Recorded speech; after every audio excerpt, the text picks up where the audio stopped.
frustrate you. I'll reveal what Donald Trump has to do to stop her. Trump can win, but he's got to be prepared for Hillary. He's got to use a new strategy, exploit her weaknesses. That's all in Armageddon. You'll be shocked by what I tell you. Dick Morris's Armageddon is already a national bestseller and a #1 Amazon bestseller. Newsmax says it's the most important book for this election. Get it today at bookstores everywhere. We celebrate sleep. The kind where you wake up feeling transformed, amazing, ready for the day. We're Reverie, and we are setting a new standard in sleeping better. The Reverie Dream Sleep System is a customizable mattress and adjustable foundation, all in one. Over 200 flexible dream cells micro-target your body for a deeper, more comfortable sleep. Reverie believes customized sleep means better sleep, and better sleep means a better life. Suddenly you're getting more done at work. You're playing a little more one-on-one basketball with your kids. You're less achy, less cranky, and feeling pretty awesome. So try Reverie risk-free for 101 nights right at home. If you're not sleeping better than ever, return it for a full refund. To learn more, call us now. 877-858-9600 or visit dreamreverie.com. 877-858-9600 or dreamreverie.com.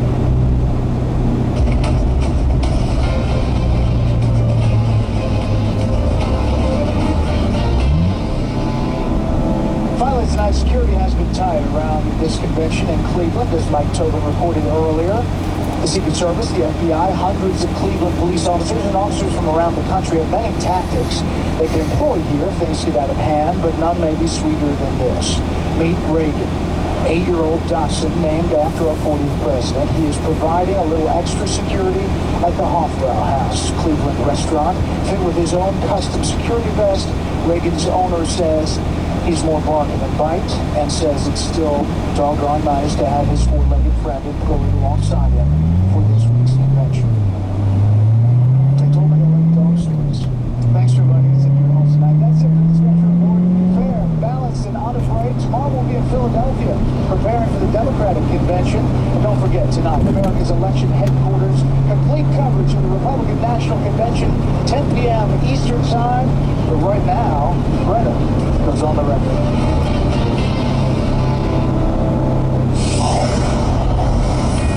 This is a Fox News alert. Tonight is the night. 13 months ago, they said he couldn't do it. 10 months ago, they said he couldn't do it. In January, they even said he couldn't do it. But here we are, July 21st, 2016, and he's done it. Yes, the night Republicans, or at least most Republicans, have been waiting for. In just about 3 hours, Donald Trump will take the convention stage and make it official. He will accept the Republican nomination for president. Earlier today, Donald Trump and his daughter Ivanka, who will introduce her father tonight, walked through the arena. And right now, you can begin to feel the energy and the excitement inside this arena. But last night, different story. Booze filled the air when Senator Ted Cruz snubbed Trump and didn't endorse him. If you love our country and love your children as much as I know that you do, stand and speak and vote your conscience. Vote for candidates up and down the ticket who you trust to defend our freedom and to be faithful to the Constitution. We will unite the party. We will unite the country by standing together for shared values, by standing for liberty. God bless each and every one of you, and God bless the United States of America. Well, then this morning, Senator Cruz offered this explanation. I am not in the habit of supporting people who attack my wife and attack my father. And that pledge was not a blanket commitment that if you go and slander and attack Heidi, that I'm going to nonetheless come like a servile puppy dog and say thank you very much for maligning my wife and maligning my father. Former Speaker of the House, Newt Gingrich, was on the record. Good evening, sir. How are you? And it's a very exciting night for a number of Republicans here with Donald Trump. Before we get to Donald Trump, you can start introducing him. Governor Sarah Palin says that Ted Cruz speech last night was a career-ending one, wasn't it? Who knows? I mean, America's a country of many comebacks. But it was pretty stupid. And it was pretty insulting. You know, if somebody is generous and somebody invites you into their home, you don't walk over and pour acid on their flowers. And if Cruz felt as deeply as he said this morning, he shouldn't have been here. But to come here, you have 5,000 delegates and aldermen who want to elect the next Republican president. And I tried to tell the press this morning, we're hardly divided. It was 5,000 to 1. All right, well, he's still defending his decision to do that. So I guess that he'll have 4 years to think about it. Or 8. Or 8, indeed. Okay. All right. Donald Trump tonight, he's going to be out here. This is the big moment. Everyone said it couldn't happen. Well, so much for the pundits, right?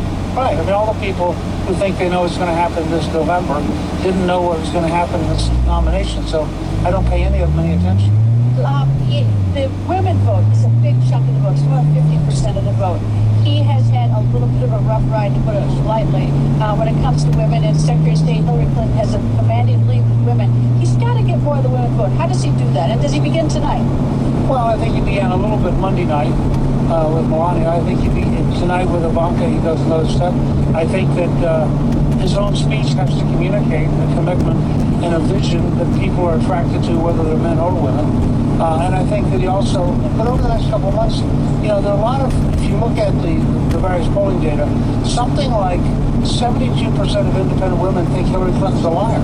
I mean, she has a lot of vulnerabilities that I think weigh her down, and I wouldn't automatically assume that she'll be the women's candidate. All right, tonight's going to speak teleprompter. I'm assuming we're not going to hear some of the things we've heard in the past, some of the remarks he makes about people personally. But do you think he'll be able to resist saying something about Senator Ted Cruz? I hope he does. I see no reason for him to engage. He's trying to defeat Hillary Clinton. He already defeated Ted Cruz. So I hope he'll skip that and go straight to a very positive definition of the America he wants to lead. Do you have any idea how he's getting into this? He had a surprise entrance on Monday when his wife... No idea. No idea? I told him one time you ought to consider riding in an elephant, but they discarded that out of... Actually, it might not be a good idea. My guess is first of all, Ivanka's going to introduce him, and my guess is he will walk on, embrace her and go to the podium. Okay, so let's move in between now and November. How does he win Ohio and Florida? Well, first of all, Ohio is tied as of this morning. I think he wins the same way he's going to win everywhere. He wins on jobs. He wins on take-home pay.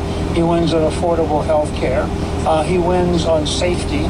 He wins on being the law and order candidate at a time when, people are very uncomfortable when you have policemen being ambushed and policemen being assassinated. Governor Kasich isn't here, and Ohio being so important. Would they be more than tied with Trump? Do you think that Kasich could help Trump or could help Trump in Ohio? Well, I think he could if he wanted to, and I don't understand what John's reasoning is. He's in a different place than Cruz. This convention's in his home state. It's bringing a lot of money to the city. Cleveland, by the way, has been fabulous. You would have thought the home state governor, just as a courtesy, would have shown up on Monday to welcome everybody. And it's a little bit weird that he hasn't. All right, I know you're not in the business of giving Secretary of State Hillary Clinton political advice, but she's going to pick her VP. Now she's making the announcement tomorrow. If you were Secretary Clinton, who would your VP nominee be? Well, she has a problem. I think she'd like to have Kaine, the governor, former governor, now senator from Virginia. I think that the left is very opposed to him and increasingly opposed to him. There was a big fight today about some things he'd done with banking. She might go to Vilsack because, in a sense, I think she's concluded she has to have a male, and she's concluded that she probably doesn't have an available Latino who is well enough known nationally to fill the ticket out. So my guess is she's probably going to go either to one of those two, the Canada Vilsack. Nice to see you, Mr. Speaker. See you. And co-host of America's Newsroom, my good friend Martha McCollum, is on the convention floor, and the excitement is growing down there as we get closer to Donald Trump. Martha's with the New York delegation. Martha, what's life there? Hey there, Greta. Well, we are in probably the busiest section on the floor right now. New York, which for a change is front and center. We haven't seen any real enthusiasm around the New York delegation. In prior conventions, it's usually stuck somewhere in the back. there's a bit of an irony here. You know, when you think about what Ted Cruz said last night, the fact that the booze, here's Peter King, that the booze really emanated from this area last night. So New York is fired up tonight about Donald Trump. Absolutely. Donald Trump is our candidate from New York. Not all of us support him all the way, but now everyone is 100% behind Donald Trump. And yeah, we were not too crazy about Ted Cruz last night. Well, that's what he gets for trashing New York values, I guess, right? It kind of came back to bite him a little bit last night. Thanks, Peter. In terms of the mood of the candidates today, Greta, we're hearing that there was an RNC meeting with the candidate, that he was very calm, he was relaxed, kind of joking around. Governor Perry was there, of course, the former candidate himself, and he gave Governor Perry a little bit of a hard time about calling him a cancer on conservatism, and apparently they were able to joke about that. So you look at the candidates who ran and the ability to kind of put some of that to rest. Governor Perry certainly has. Even though he was one of the early people who really pushed back against Donald Trump. So they seem to be united. The animosity that we saw last night, I think, is reflected in this meeting that the RNC held today. It seems like they are coming together and that Donald Trump is in a pretty good place as he goes into tonight in terms of what kind of mood he's in. We saw him earlier today. He came out and tried out the podium. It is black with gold trim, a very Trumpian look for this podium. So he will deliver from what we're getting the sense of from the campaign and what they have put out so far. The speech will focus very strongly on law and order. It's a narrative that he has built really since he began his campaign and talked about the southern border. And that narrative built all the way through the Kate Steinle murder that was so horrific in San Francisco that he became so passionate about, and going all the way through San Bernardino and Orlando, and now what is happening to police officers in our city. He basically will say that basic safety of the people in this country is fundamental. You can't have prosperity until you have that, and that he is focused on restoring law and order to the country. That is the most sort of elemental responsibility of a president, to make the people safe. And that without that, you're going to have a tough time doing anything else. So look for him to talk very extensively and give numbers about what he sees around the country on that topic. And then he's going to move on to the economy, we think. So we'll have more for you from the floor throughout the evening, Greta. Back to you. Martha, thank you. Donald Trump is now, or soon to be, at the helm of the Republican Party, but he will need to rally the GOP holdouts and get them on board the Trump train. Senate Majority Leader Mitch McConnell goes on the record. Good evening, sir. Hey, Greta. Okay, so there's some stragglers that haven't gotten on the Trump train. A few. Yeah. What's he going to do about those? I don't think it makes much difference. I mean, I think the prerogative of their party is together. They've been convention. I think we're going to have a great united party going into the general election. People are enthusiastic about the Trump candidacy now, whether they were